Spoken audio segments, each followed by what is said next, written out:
of the most iconic voices in golf are back to save the day and ready to entertain in their newly weekly video podcast. Kostis and McCord, off their rocker. Kostis and McCord, off their rockers. Mike Abram here with you on a U.S. Open post breakdown. Got Peter and Gary who are going to talk about the U.S. Open, LA Country Club, Wyndham Clark, and the broadcast, and give you their 2 cents on what's going on. And then we're going to have a great tip from Peter, who's going to help us with our swing again. Thanks to our sponsor, Swing U, our presenting sponsor. Check out the Swing U app. Some incredible, great tools on there to help with your game. Our technology sponsor, Foresight Sports, Quad Pro, Sim in a Box. And thanks so much for you, the viewer. We've got hundreds of thousands of views now. We've got thousands and thousands of subscribers. Remember, if you haven't, please subscribe and share with a friend.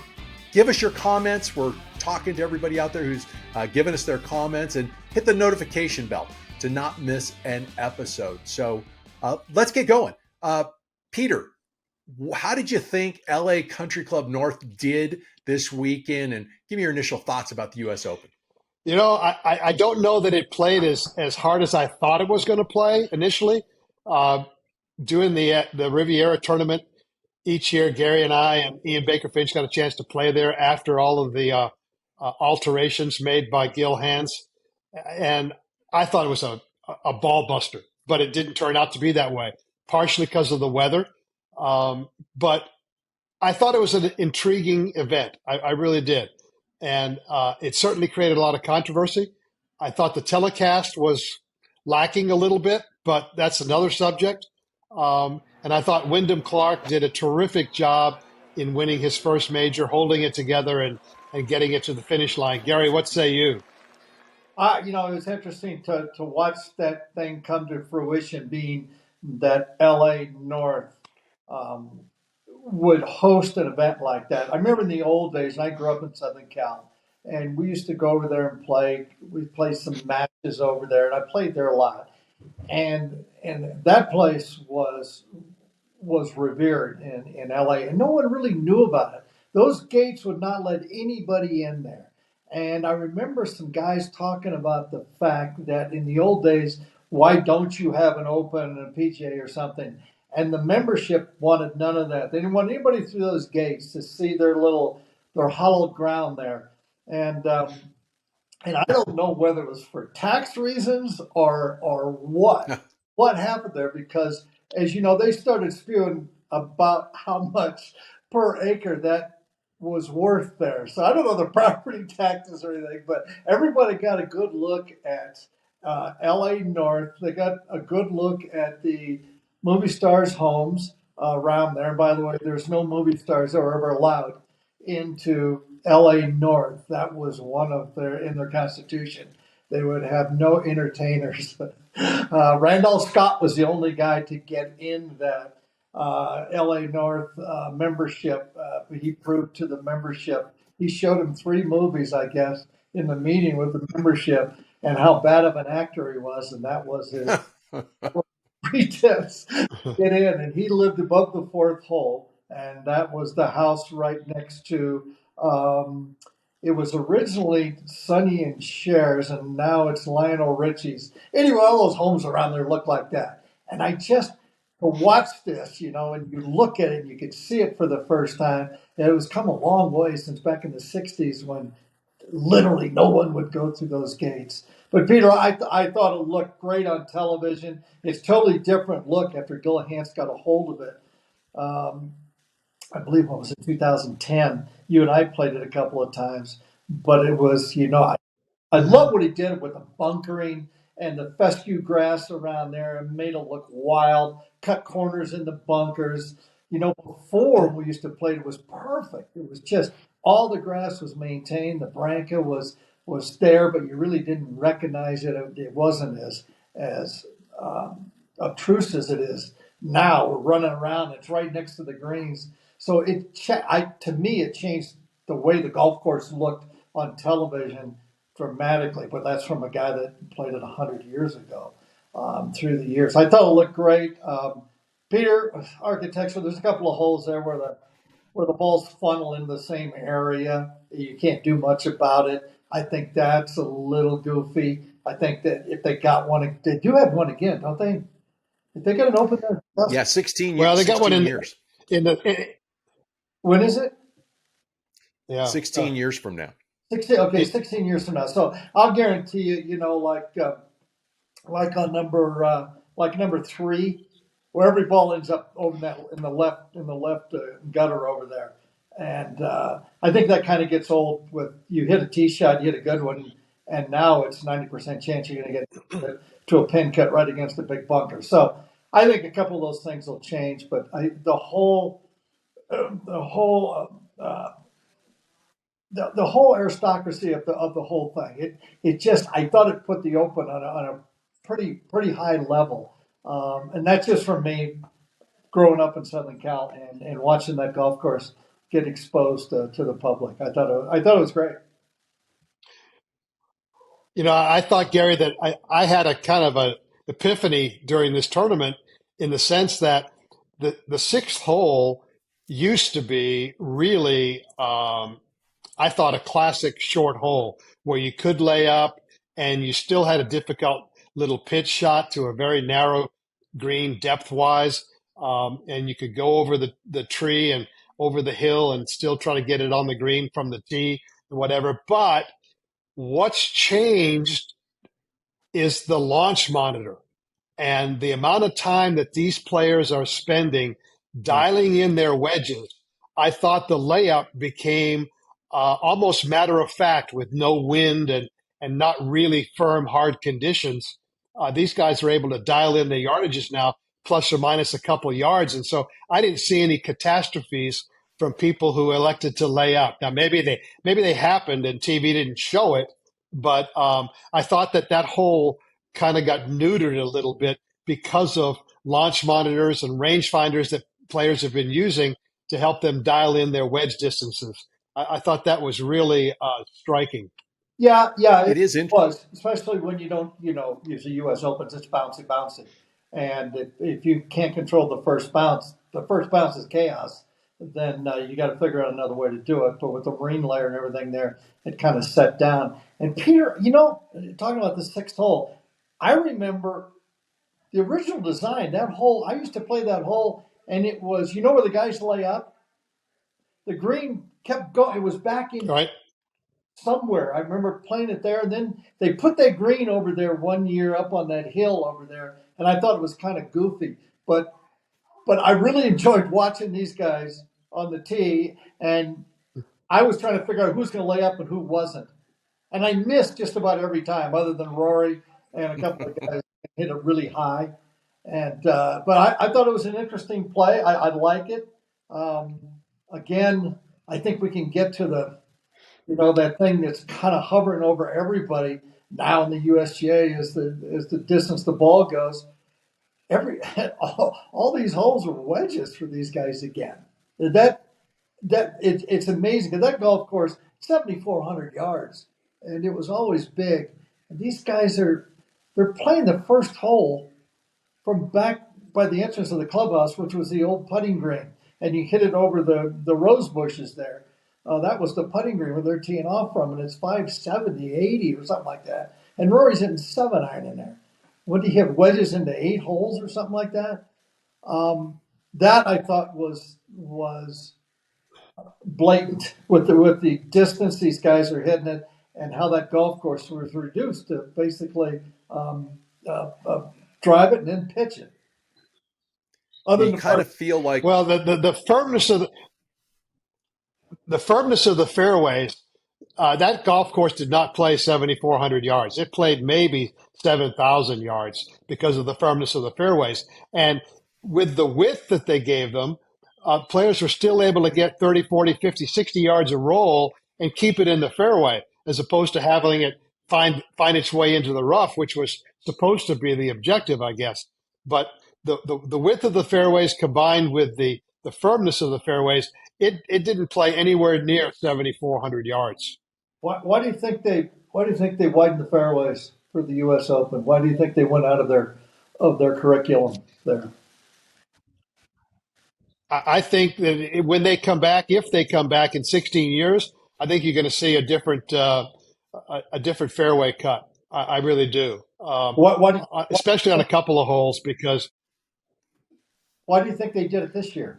say again, Why do you think they did it this year? you know, I have no idea. Like the 18th hole, the 18th hole, you need to screw it in the ground on your tee shot usually in the U.S. Open. What was it, 62 yards wide on the 18th hole? Yeah, guys, I was as you guys know, I was on site there last week, and the rumors were that the membership told the USGA wanted to pinch down 18 guys, but the membership said no, we're not going to take it out of play for us because they have to grow the rough so much, and it would be a lot more difficult for membership to play. They said they gave them two ultimatums. One was don't cut down 18, don't tighten it up. We want to be able to play it. And two was no grandstands behind 18. We want to show off our clubhouse. And when you walk out there and you go, what's going on? Because, yeah, the rough was wide, but we saw Wyndham Clark's drive, and he was able to hit one of the biggest cuts he ever hit and still be in the right side of that fairway. It definitely changed the playing characteristics. And Peter, out there, you could see, you walking on it, you could feel how firm it was, how bouncy it was. So it played super short in a lot of situations. Another thing, Peter, see this. what Mike was talking about there, I thought was interesting. The vastness that I took out of that was the fact, the skyboxes and all the corporate stuff was set pretty much away from the activity. And what did they have, 20,000 people there allotted a day? And I think like 14 or 15,000 were in the skyboxes. So you only had about 8 or 9,000 people roaming around that golf course. As you know, it's a hard walk. And they cut off a lot of sides of fairways, didn't they, Mike? You were there. They did. Close. Yeah, they did. It was not a feeling of being at a normal major as far as the number of gallery that was walking around. The skyboxes, there were very few, Peter, there were very few grandstands that were available for general admission. There were lots of chalets or suites that were, and Gary, you're right on. It was like 14 or 15,000 for these corporate suites and hospitality, and only about 8,000 that were allowed to have general admission tickets, and 2,000 of those were members. So there was, getting back, I went back and checked out. There was a great location with a very small grandstand behind the 7th tee, and it's adjacent to the 6th green. So you could kind of see balls flying down there, whether they're layup or going for the green. And you can see guys hitting. One day it was 299 yards, the 7th green, and of course the 11th was playing 297 that same day. That was on, I think that was on Friday when I was there. But there are difficult places to go. There weren't very many people out there. We had to wait about 5 minutes to get up in the grandstand there, but there were few and far between places to walk. They did block off a lot of ways to get out to like 5 and 4, and then even 14 was difficult to get to. And then it got kind of a little bit busy. That one area by the 10th green, you could see the action on 11, and you could kind of peek over and see the 15th green, which is the short par 3 that gave us 3 holes in one. But it was not a super friendly. I mean, it was good that there weren't a lot of people if you were lucky enough to be in there, but it wasn't a super easy place to find a place to watch, especially coming in, which is weird. Coming into 18, not a lot of grandstands, not a lot of crowd. I like that they let everybody loose there. It was a cavalry there down on when Wyndham Clark was coming in. But I thought, oh my gosh, what if he 3-putts? How are they going to get the people off there for the playoff? Did you see those two guys looking back? They had no idea. I said, Wyndham turned around and no looked, warning. What's going on? Yeah. And then all of a sudden, Ricky's there and he's looking around, and his caddy Rick looks around. It's like, what are these guys doing? And I don't think, Peter, that they told the players they're going to let the guys encircle the gallery Yeah. green on 18.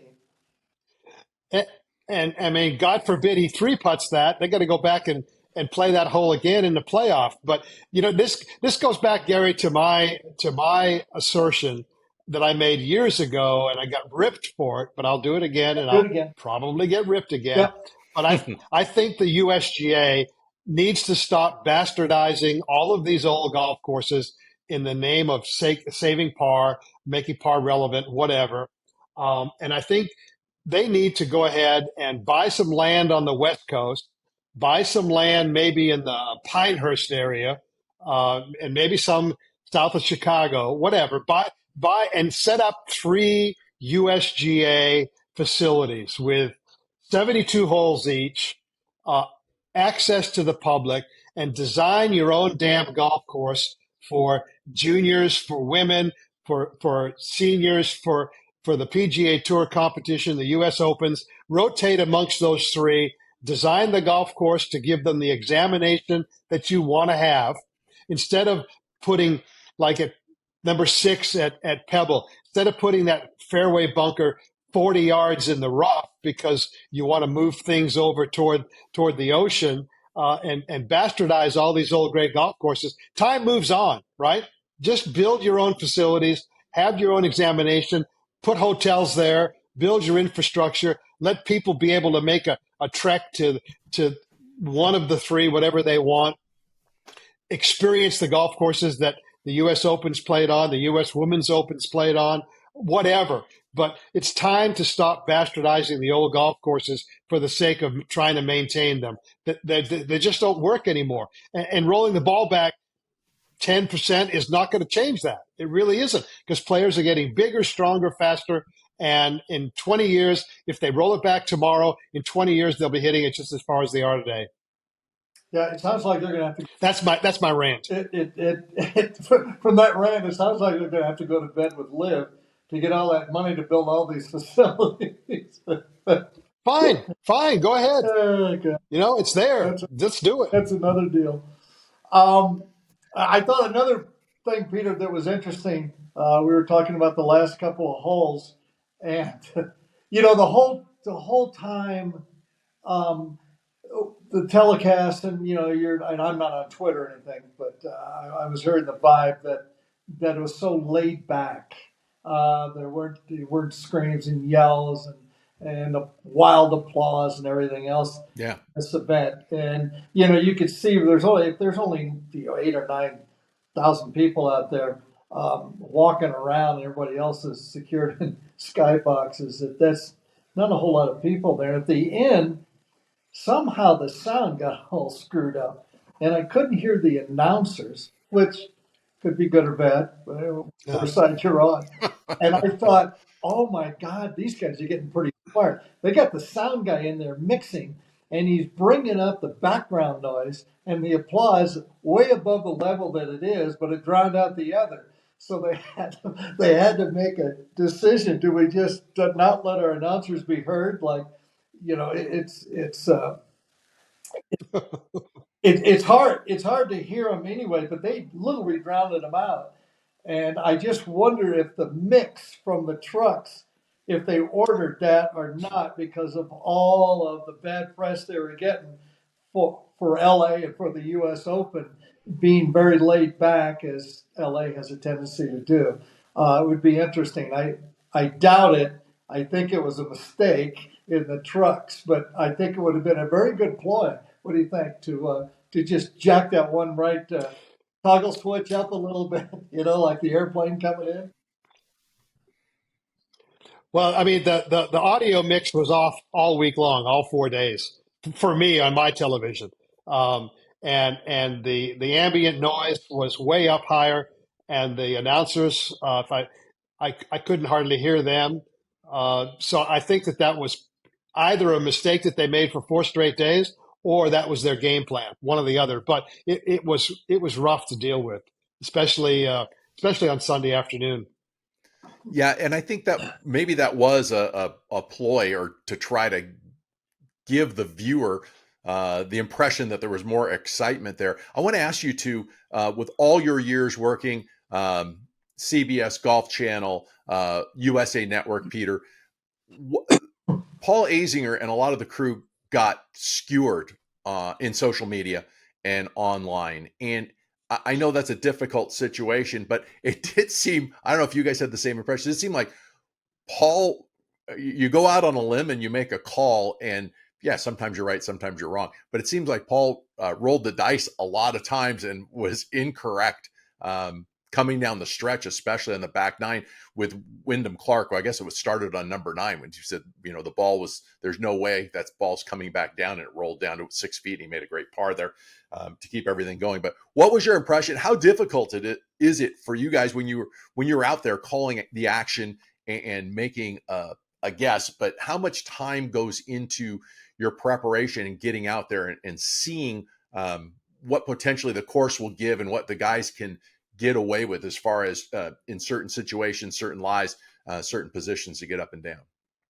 Well, I mean, Paul. Well, go ahead, Gary. Has done this for a long time.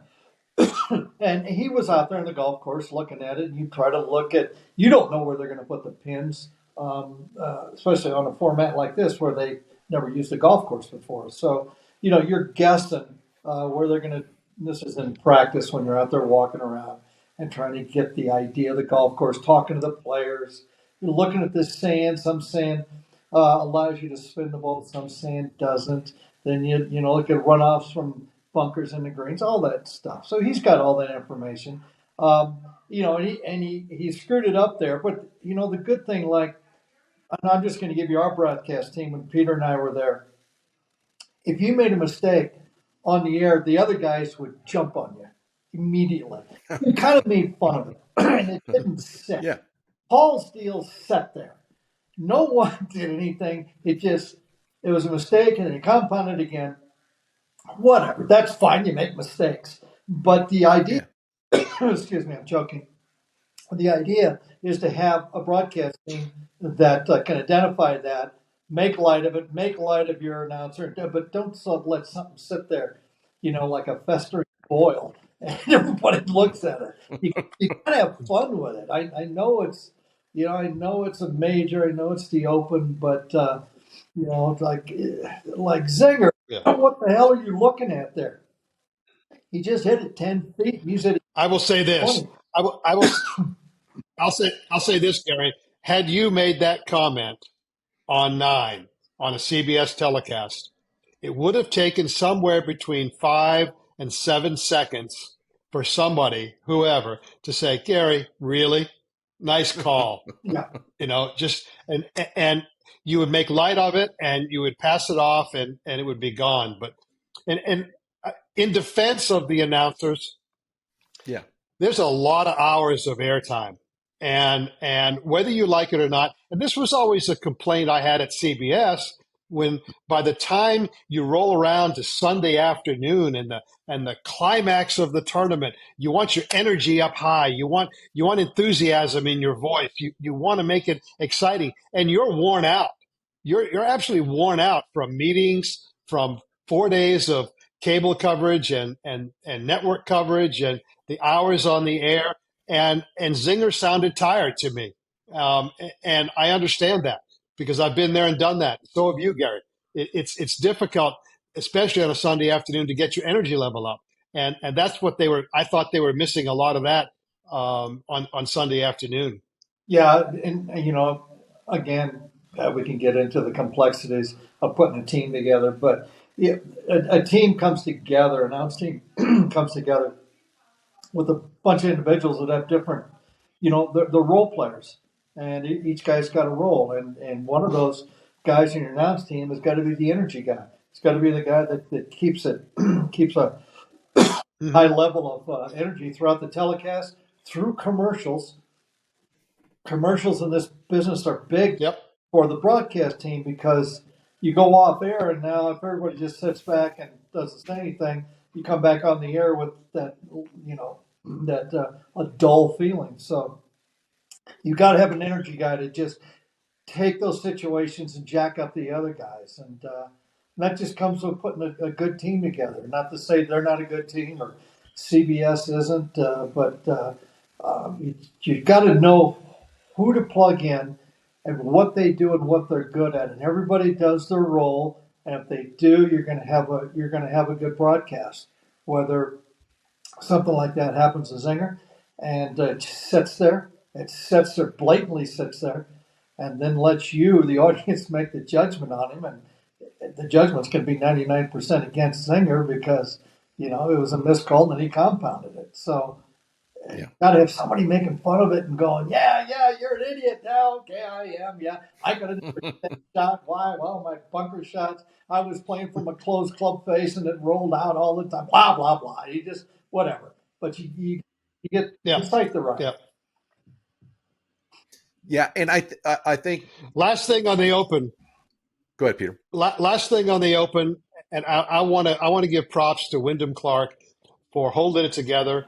It's only his third U.S. Open he's played in. It's only his second win on the PGA Tour and his first major, obviously. But I thought he did a terrific job of handling the punches that were thrown at him, especially on the back nine. He counterpunched. He brought it home. He got it done. And I think in social media, there were a couple guys out there that went back and tried to troll him and get not even texts that he put out on Twitter, but likes that he had, and they're trying to paint him as some sort of right-wing conspiracy theorist or whatever. I mean, really, it's not even been 24 hours since a guy wins his first major, and you got to go after him on Twitter. That's bullshit. I mean, complete bullshit. And those people need to be called out. Let's celebrate a young guy winning. He's a really, really good guy. My interactions with him have been nothing but nice. And give him his at least 24 hours to bask in the victory of a U.S. Open championship. But no, we got to go after him. It's such crap. That's why I'm not on Twitter. That's my second. That's my second rant. It's amazing, Peter, too. And he's a member at our club out there at the Rock. And I see him out there. He was out there last week. He and Homa were out. In fact, they went through us. We told them, no, you can't go through, and they just went by us anyway. Too soon, we were a foursome. Wyndham was out there hitting balls. I never saw him practicing his short game, and it was one of the great displays of a short game I've ever seen coming down to the end. And throughout the whole tournament, I had no idea. I know the word on the street was he's a hell of a player, and he was a little brain dead on the golf course. Was his MO, and I think he got that fixed with his with the sports psychologist he's working with. And her name escapes me right now, but she's done a hell of a job with him because he had an arsenal with him in his golf bag, and he couldn't finish. He couldn't think around the golf course. He got as mad at himself as anybody you've ever seen on a golf course, Peter, and you know all the guys that have. And he has quieted that riot down beyond belief, and boy, it really showed. But I didn't know his short game was that gifted. My God, some of those shots he was hitting down the end when you have no control of the club face. Your hands are shaking so bad. And he's hitting these delicate little pitches, and that two-putt on the last hole. You don't two-putt from 60 feet to win the Open and hit it 6 inches from the hole. You can't do that. It was pretty spectacular for a guy that's a newbie at the business. Hey, Peter, I want to ask you, Julie Elion. Let's give him his props. Yeah, Julie Elion is the sports psychologist. Yeah. But I want to ask the two of you real quick before we get off of Wyndham Clark. One of the cool things you could hear, and he was asked about, was his caddy would keep telling him, be an athlete before he hit shots, like all day. It was be an athlete. And I want to, and I guess that's from his sports psychologist, but also lets him kind of get into that mode. Peter, how you've coached major champions. Gary, you won a major championship on the Champions Tour. How do you prepare? How do you get your mind ready to deal with those things that he dealt with so well going down the stretch?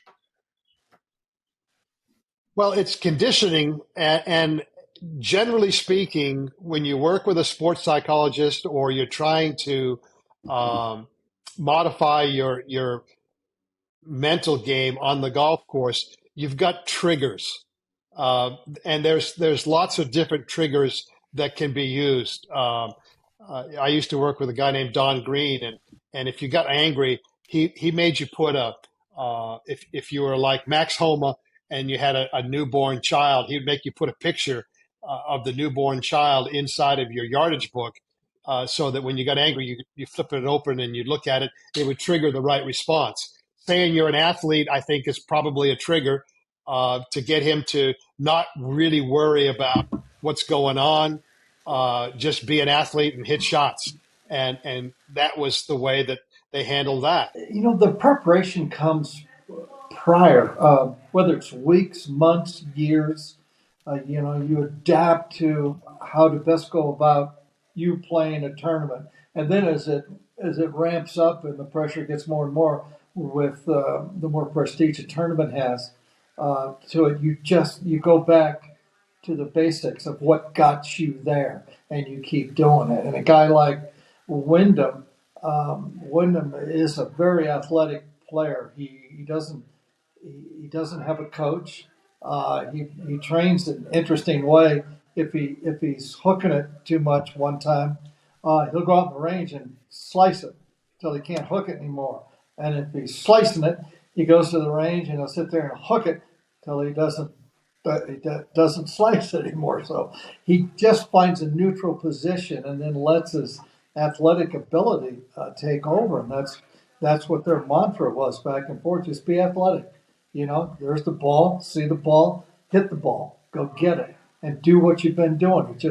He turned it around in Charlotte when he won there, and it just carried over. And he's been playing great. The combination of him playing well, understanding where his ball's going, where his club face is, and then the mental part of it, understanding how to compete and get through that with all of his ability. And he did it at the best time possible to win the U.S. Open. Well done.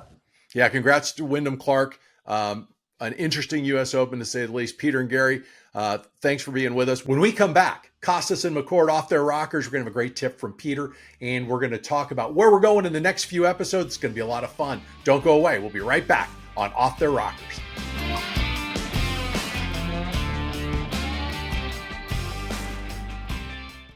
Strokes gain stats are finally easy with the most 5-star rated golf app in the country. Swing U accurately and objectively provides feedback across driving, approach shots, chipping and pitching, bunker play, and putting. Easily identify your strengths and weaknesses, and laser focus your practice time so you can quickly shave strokes off your score. Download Swing U and start owning your game today.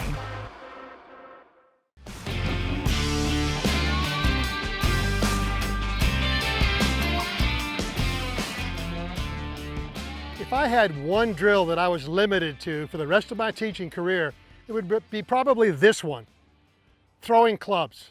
Not in anger, but in a desire to get the proper movement of my body, the proper control of my hands and arms, the proper sequencing of my swings.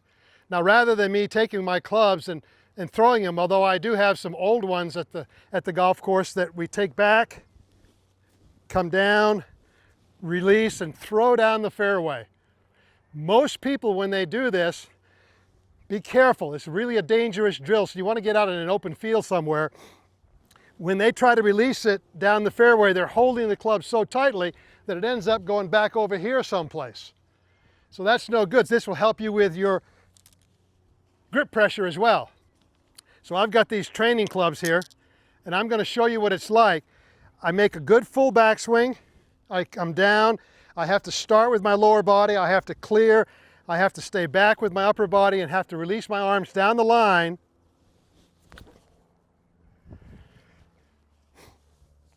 When you get good at this and when you get comfortable throwing the club down the fairway, you can start to throw it at your target and with the trajectory that you want to see on your shots. So if I want to get the driver going a little bit higher and a little bit farther, I'm not going to throw it this way, I'm going to stay back here and throw it up. So it's, again, take it back, throw it. And you get the really good feeling of posting up against your left leg, rotating your body. And when you watch this from down the line, you're going to see how my arms get back in front of my body doesn't get out in front. Then I get back, throw it. Then all you have to do at that point, pick up a golf club and try to replicate that sensation or that feel. Keep the grip pressure as light as you had it. Trust me, you won't let go. Swing it back, throw the club down the fairway, except you're not. You're going to be throwing the ball down the fairway. It's an awesome, awesome drill. Thanks so much for watching Kostis and McCord Off Their Rockers. Peter, Gary, and I appreciate your views. Make sure to subscribe, to listen, to like, to share with golf buddies, and hit that notification bell here on YouTube so you can always be notified when we've got a new episode. We'll have one coming out very soon with the great comedian Lewis Black. And remember, you'll have more tips, more interviews, more fun right here on Kostis and McCord Off Their Rockers. Thanks for watching.